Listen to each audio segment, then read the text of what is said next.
Hola César, ¿cómo estás? Hola Juan Pablo, Hola ¿cómo a todos nuestros estamos? amigos y amigos que nos escuchan. Está medio gris el día en Santiago, hoy día sábado en la tarde, pero Sí, sí, un poco frío en la mañana, pero pucha, los temas sobran y siguen pasando muchas cosas, así que me toca estrujar a César hoy día y preguntarle, vamos a ver tres temas muy, muy entretenidos. Lo primero es ver la opinión de César sobre el viaje y el impacto que tiene y qué va a pasar para adelante, porque fue bien removedor del status quo, yo creo, la ida del presidente Boric a la Araucanía. Segundo, el tema de la situación económica en el mundo, posible recesión, que ya parece que no es tan posible. Es preocupante las cifras en Estados Unidos, de nuevo en Inglaterra, en Europa, y acá en nuestro país, que parece que salió un poco la inflación, pero que los problemas siguen. Y por último, vamos a ver el tema de Trump y, y lo que acaba de pasar en esta situación en Estados Unidos, en estas elecciones intermedias, que, en que de nuevo las encuestas dieron vuelta. Ojo con eso porque sí. ya está casi pasando a ser la norma de que el promedio de las encuestas apuntaba a un escenario completamente distinto al que pasó. Así que ahí vamos a hablar sobre eso y mezclado con nuestros propios riesgos de populismo en Chile. Así que partamos, César. Pasaron muchas cosas en el viaje a la Araucanía. Déjame mencionarte dos. Una, el presidente se enojó.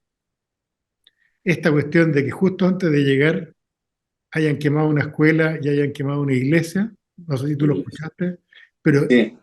pero se indignó y, y lo manifestó enojado en una declaración, declarando que eran unos cobardes los individuos que habían hecho estos actos.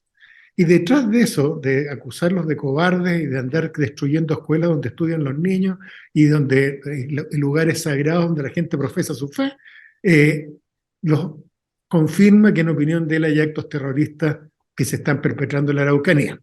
Entonces, pasaron hartas cosas. Creo que la reunión con las víctimas, por lo que me dicen por ahí, me soplan, fue muy impresionante. Una cosa es escuchar el fenómeno, ¿no es cierto? Hoy hay gente que ha salido dañada entre medio, y otra cosa es juntarte con la mamá, el chicoco muerto, con la señora, el tipo que mataron, etcétera, o los hijos. ¿Ah? Así que, ¿cómo viste en general el resultado, César? Y si crees que esto va a traer secuelas. A ver, esta es yo creo que fue bien preparada esta vez, bien pensada, eh, era crucial, o sea, no podía salir mal parado. Él mismo reconoce que lo de Isquia fue un paso en falso. Eh, para mí es súper importante reconocer y no fijarse en las cosas que Boric dijo antes. Yo creo que no aporta nada el que él antes haya estado en Temucuicú y haya dicho que era un territorio liberado y una pila de cuestiones más. Yo creo que no aportan nada. En cambio, yo creo que lo que está haciendo el presidente ahora aporta. Me llama la atención, por ejemplo, positivamente, que la primera reunión haya sido con las víctimas. Yo creo que el- lo más terrible que hay es la violencia que hay y el sentido de Far West, y que empiecen de repente ya todos a defenderse contra todos, que puede ser sumamente caótico. Obviamente que también se juntó con representantes de las comunidades y vio también los problemas que hay ahí. O sea, ahí hay comunidades, ¿no es cierto?, que probablemente inicialmente eran 10 familias y ahora son como 20 familias o 300 familias, y eso no es sustentable económicamente. A uno le sorprende, por ejemplo, que el presupuesto de la CONADI esté como implementado solo en un 30%. Si uno dice, oye, pero si están pidiendo que les den tierra, y este es como el problema más grande que dan, ¿cómo puede ser que el Estado mismo esté trancando la pelota? Eh, yo creo que va a ser yo creo que va a ser bueno. Yo creo que se va a retomar algo que yo creo que Alfredo Moreno lo estaba llevando bastante bien en su minuto y que con el caso Catrillanca se vino abajo, y yo creo que el hecho que ahora haya el presidente y se junte con todos los afectados y sepa con crudeza cómo se vive aquello, porque no solo se incendiaron una iglesia y una escuela, sino que también todos los caminos estaban con árboles botados, que eran como una advertencia, ¿no es cierto? Por otro lado, se han ido radicalizando más grupos y se han ido disgregando, o sea, ya no es la CAM nomás, son varios grupos más.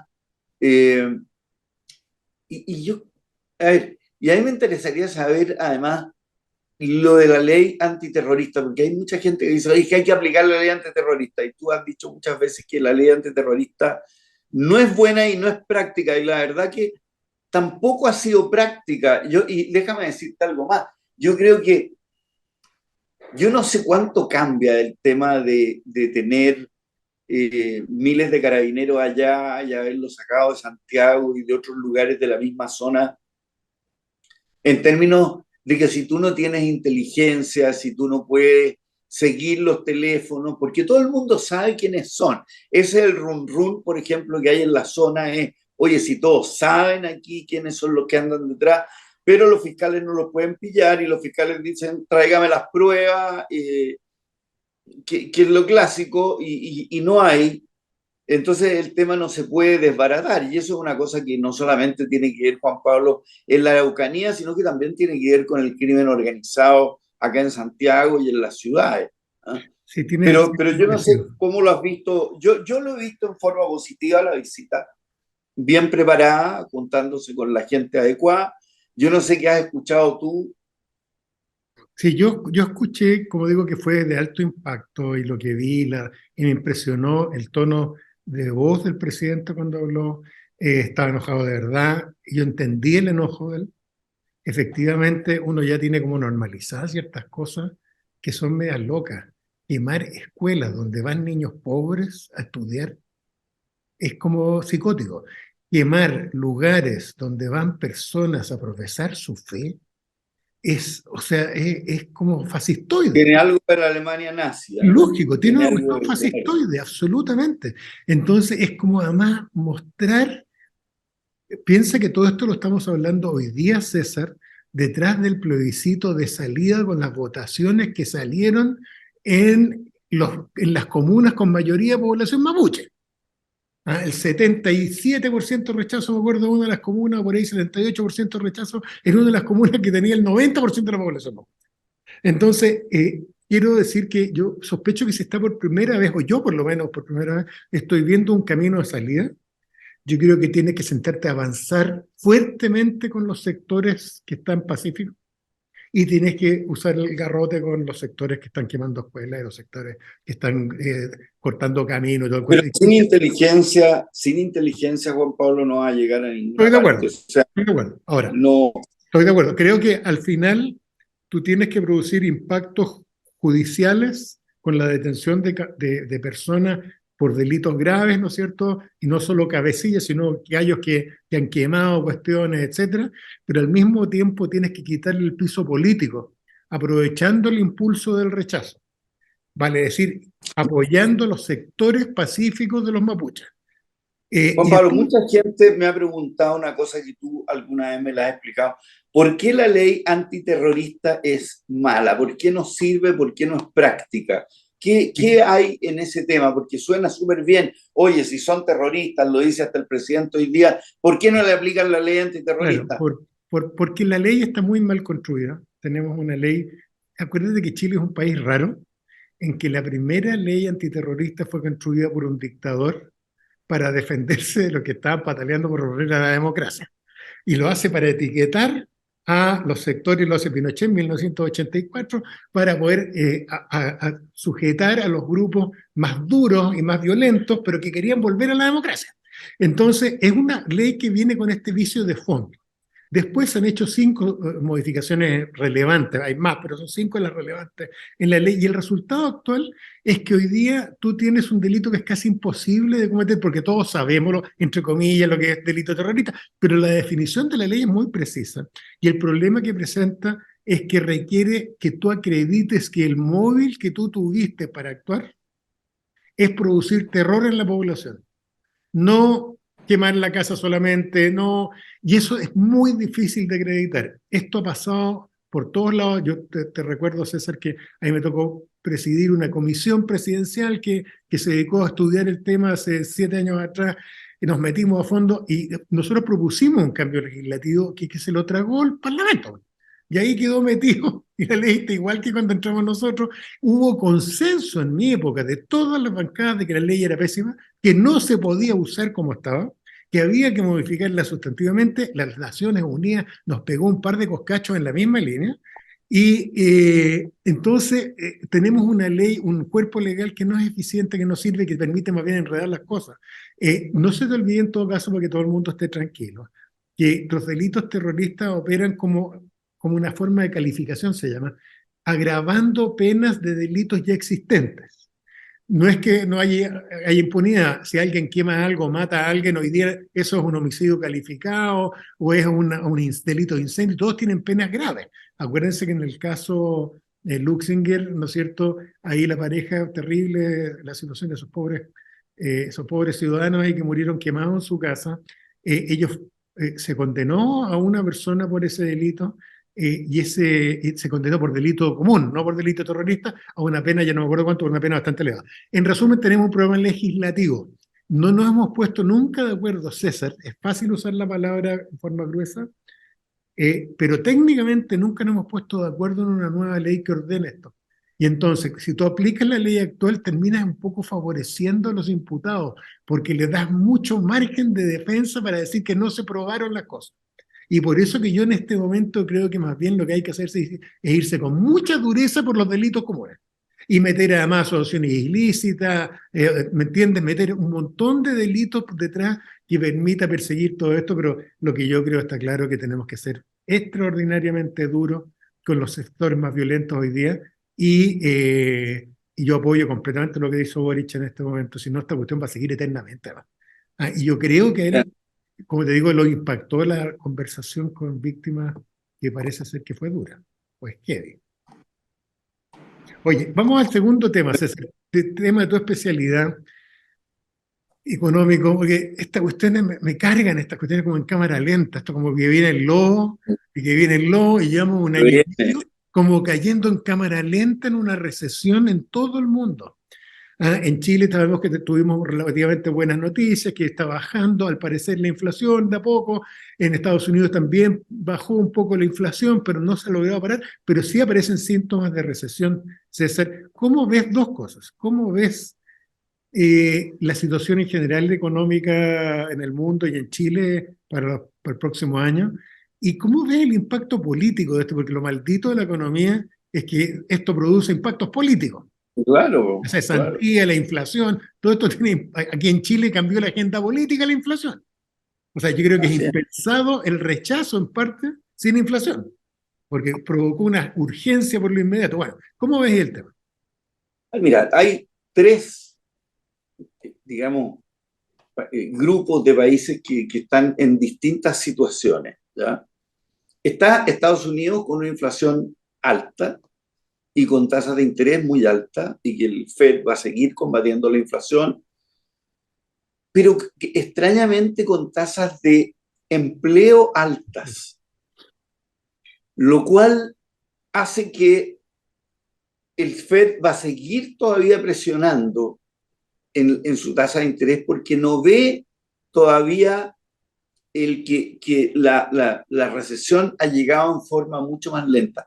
Como llegó también a Chile en forma mucho más lenta, los economistas decían que este año iba a ser la cuestión de la recesión, y no, pues está corrido como un semestre más o menos.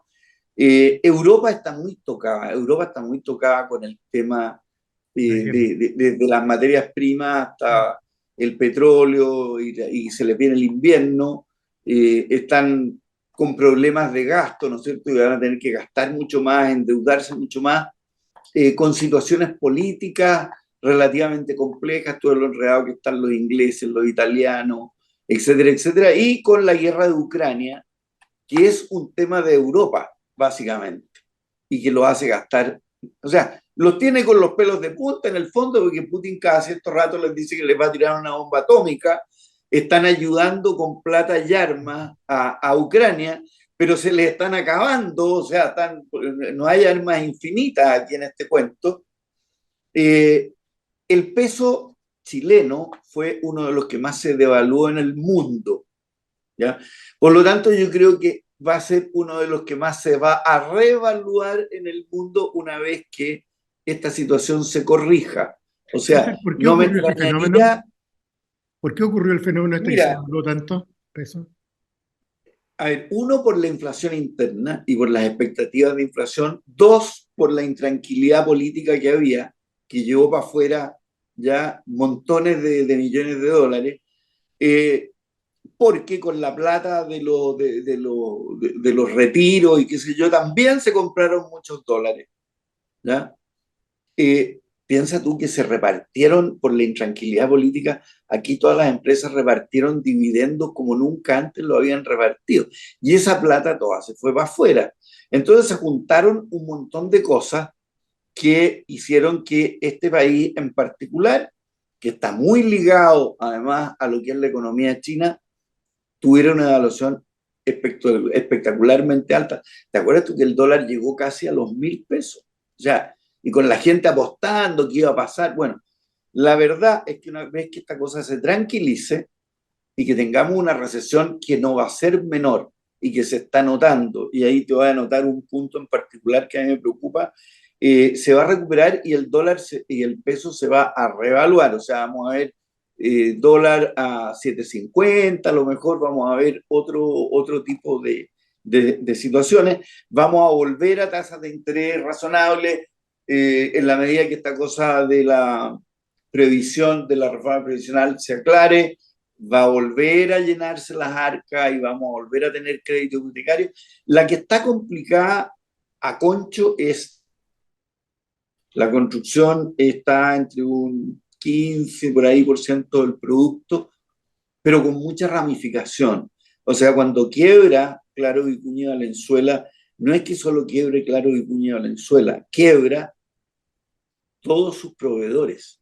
Una constructora no es que ella fabrique los vidrios y las puertas, todo eso se subcontrata. Subcontratan la pintura, subcontratan el yeso. Y apenas recibe ese subcontratista una factura, va y la factoriza. Por lo tanto, el chorreo para abajo es peligroso. O sea, mira, fíjate tú que el central, que es bastante cauto en decir aquí hay un sector que me complica, a pesar de los gritos y los aullidos del comercio en la época de la pandemia o de la agricultura a cada rato, ¿no es cierto? Hoy el Banco Central ha dicho, me preocupa la construcción. Y le preocupa porque se cortó la cadena de pago. Porque la inmobiliaria, que es la que manda a construir, no está vendiendo. Los fondos que arman las inmobiliarias, los aportantes no les quieren dar plata y los bancos no les quieren prestar plata. Entonces se junta la cadena perfecta, aparte de la subida de los insumos y todo lo que pasó, y las demoras por la pandemia.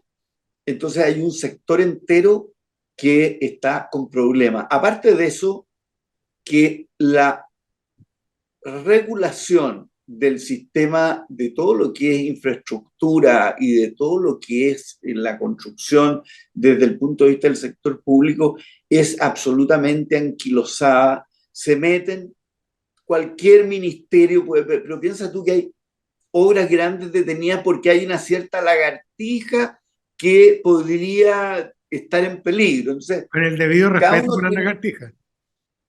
oye, pero está bien, pero todo depende. Sí, Tú sí. sabes que me tocó ver un edificio de subsidio. Entonces, máximo 10 pisos. ¿Por qué máximo 10 pisos? Bueno, porque en algún minuto el ministerio puso que eran solo 10 pisos, que es mucho más ineficiente que hacerlo con más.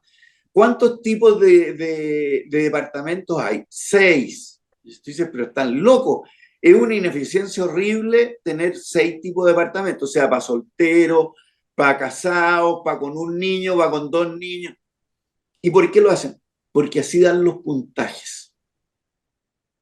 Eso no se ha revisado en años, ¿ya? Y César, En décadas. dentro de la ignorancia que uno tiene en tus temas, pero Uno no se imagina que a propósito de Keynes y, todo, y Hitler, ¿verdad? Y todas sus cosas, ¿verdad?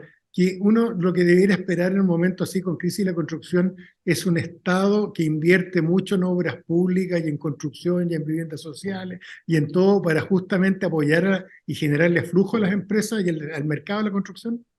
Es que eso era lo maravilloso que tenían Hitler y Mussolini, que daban la orden y se hacía. Pues aquí tú tienes que, según las normativas, evaluar un proyecto, pasar por toda una pila de sedazos, llamar a licitaciones, armar el proyecto para la licitación.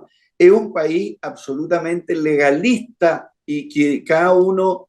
y entonces tú te topas con funcionarios que dicen, mire, este gobierno durará 4 años, pero yo aquí voy a estar para siempre, así que sabe que yo no me muevo, pero un ápice de esta cuestión.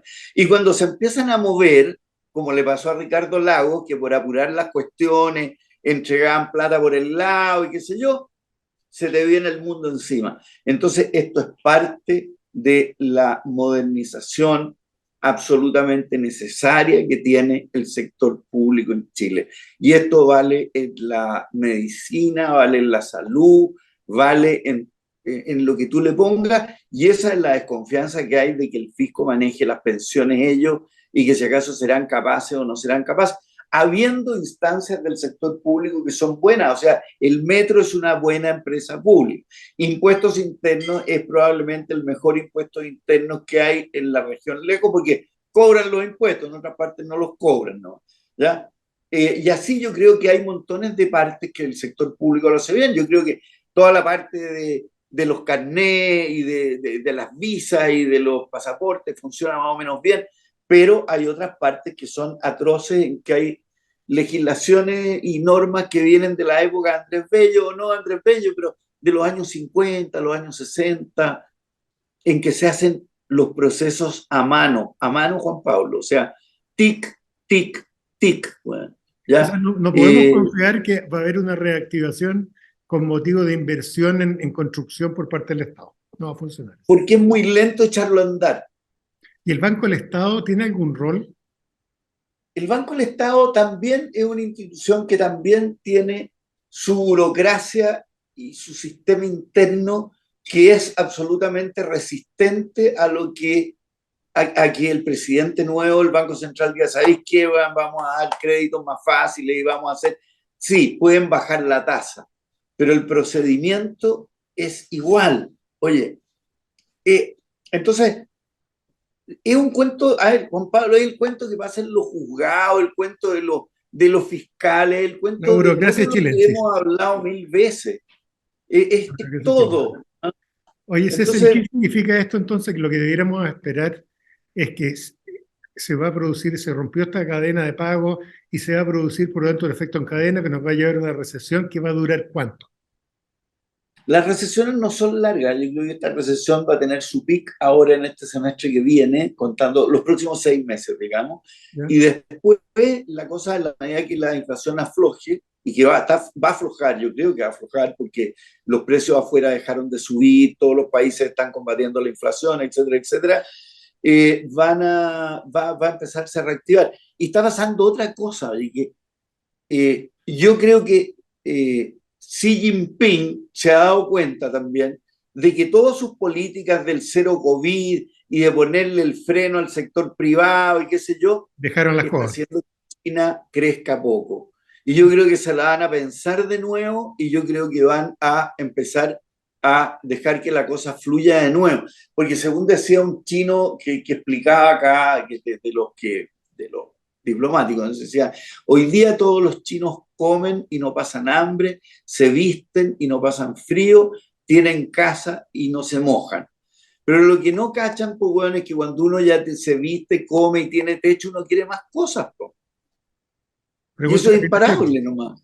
Sí, ¿Ah? pregúntale a Pinochet que no lo vio venir. Claro, pues, bueno, entonces, Está claro. entonces yo creo que también China va a cuestión. Ahora, el tema es probablemente el cuento que que está por verse de Ucrania.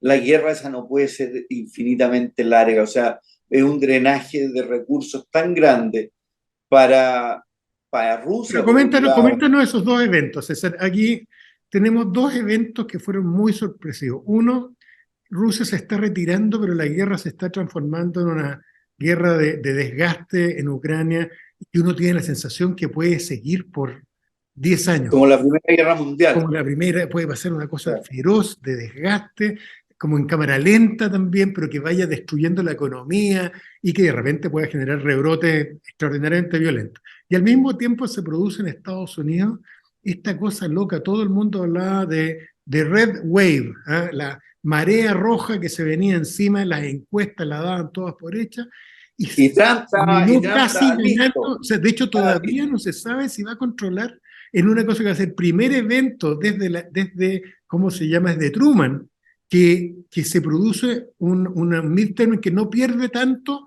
el gobierno de turno. Pero además, el gran derrotado, por lo que yo he visto, hoy día lo dice hasta el Wall Street Journal, hoy día que es derechista, ¿no es cierto?, partidario de Trump, dice que el gran responsable de esta cagada y la derrota del Partido Republicano es Trump. ¿Cómo estáis viendo las dos cosas? Dame la opinión sobre el tema de la guerra de Ucrania y sobre este descalabro del Partido Republicano en Estados Unidos. No es un descalabro, pero es como que se veía un tsunami que venía y que lo pone hoy día el Economist lo pone muy bien, se esperaba un tsunami y era una lluvia leve. Tal cual. Yo creo que para Trump el análisis es pésimo porque sus principales apadrinados perdieron. O sea, no solamente es que es un sabor amargo para el Partido Republicano, es mucho peor para él, ¿ya? Y le salió un competidor fiero, que es el nuevo gobernador de Florida, Sí. que no es de la onda de Trump, ¿ya? Y que lo manda a amenazar de inmediato, este mierda, weón, perdonen, pero sí, pues al tiro le dice, cuidadito, vamos yo voy a dar a conocer cosas muy desagradables de este personaje, o sea, mafioso, pero de una, ¿eh?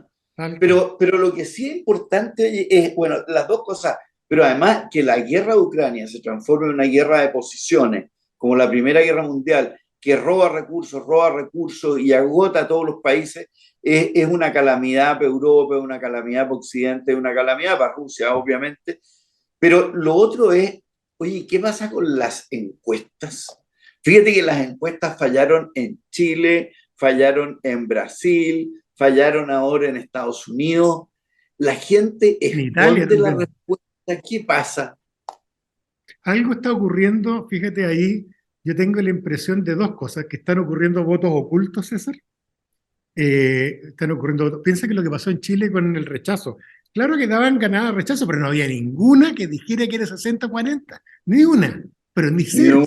Eran todas a lo más 10 puntos, 8 puntos, o sea, se quedaron cortos en la mitad. Entonces, son márgenes de error que uno no venía acostumbrado a ver en las encuestas. Y como dices tú, esto está pasando en todas partes. Entonces, yo tengo la impresión que lo que está ocurriendo es que para los tiempos que corren, sin entender lo técnico, pero la metodología no está funcionando. Claramente la metodología de hace 20 años no está funcionando. Pero a lo mejor están pagando sus propios pecados, porque cuando tú dices, si todo el mundo cree en las encuestas, y entonces tú dices, va a ganar, no sé, A por un 10% y B pierde por un menos 10, es como dice que mucha gente va a decir que lata ir a votar, bueno, si esta cuestión está jugada. Cuando esta cuestión es más incierta, uno tiene más incentivo para ir a votar. Sí, ojo que en Chile no fue así. Acuérdate que en Chile tuvimos primeras, fue al revés. Se equivocaron las encuestas de una forma bastante extraña, porque aquí fue a votar más gente que nunca en los últimos 20 años. Pero espérate, se equivocó también la encuesta en la primera vuelta. También. Se equivocó y venían equivocándose de antes, porque si tú te acuerdas, en la primaria entre el Frente Amplio y el Partido Comunista, Jadwe-Boric, las encuestas daban a Jadwe por arriba. Si todavía no se termina de recuperar el hombre de la rabia que le dio. Y después daban que Kast le iba a ir pésimo y no le fue pésimo, ¿ya? Porque hay, Entonces, hay un problema grave. Ahora, yo lo hallo allá, sano, César, ¿eh?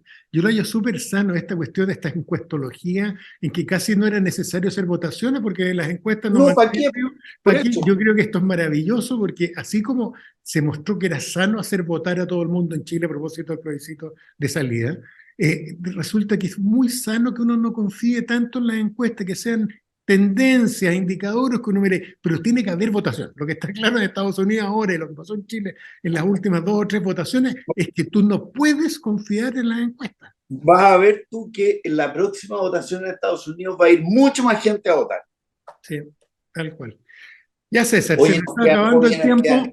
pero qué pena, porque nos queda todo el cuento constitucional que se está discutiendo, en Lindo. que ya nadie sabe qué es lo que van a hacer, en que la Cámara de Diputados es otro circo que quieren imitar a la constituyente, en que hay unos que dicen no tengamos elecciones ahora porque vamos a perder, y otros dicen hagámosla al tiro, pero que sean pocos. No, no, mira, la verdad que ahí hay, para la próxima Mira, mira, tenemos como que hacer. diría el lenguaje de alguien joven, César, está dando jugo la clase política en todo el mundo.